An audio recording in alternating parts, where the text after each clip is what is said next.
Samantala, mahigit 2,000 OFW na walang matuluyan ang nagkakampo ngayon sa labas ng konsulado ng Pilipinas sa Jeddah sa Saudi Arabia. Hiling nila mapauwi sila sa Pilipinas sa harap ng bagong paghihigpit doon sa mga dayuhang manggagawa. Darito ang report. Mistula ng tent city ang gilid ng konsulado ng Pilipinas sa Jeddah, Saudi Arabia, kung saan mahigit 1 linggo nang nagkakampo ang mahigit 2,000 OFW. Kalunos-lunos ang pagtitiis nila sa mainit, masikip at maruming mga tent. Ang ilan, may kasama pang mga batang nagkakasakit na. Karamihan sa mga OFW, paso na ang working permit at visa o kaya na may tumakas sa umano'y mapang-abuso nilang mga amo.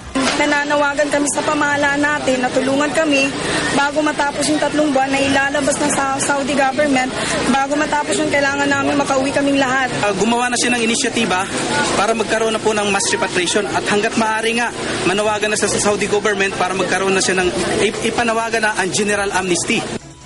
Ikinababahala nila ang paghihigpit kamakailan ng Saudi Arabia sa mga dayuhang manggagawa roon. Huhulihin na raw kasi ang mga dayuhang mamamasukan sa mga employer na hindi nag-sponsor ng kanilang pagpunta sa Saudi. Nitong Abril, nagbigay ng 3 buwang palugit ang Saudi government para ayusin ng mga dayuhang manggagawa ang kanilang papeles. Pagtitiyak ng konsulado ng Pilipinas sa Jeddah, inaasikaso na nila ang pag-uwi ng ating mga kababayan. Nakapag-usap na kami with the Director General of the Ministry of Foreign Affairs. Kung po pwede ay i-waive ang mga penalties na due the government. Habang inaasikaso ang pagpapauwi sa mga nagkakampong OFW, may apila naman sa kanila ang ating Department of Foreign Affairs.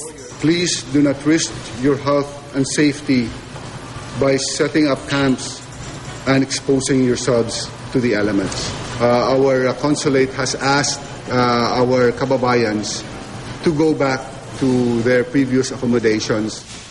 Para sa saksi, Trisha Zafra, nag-uulat.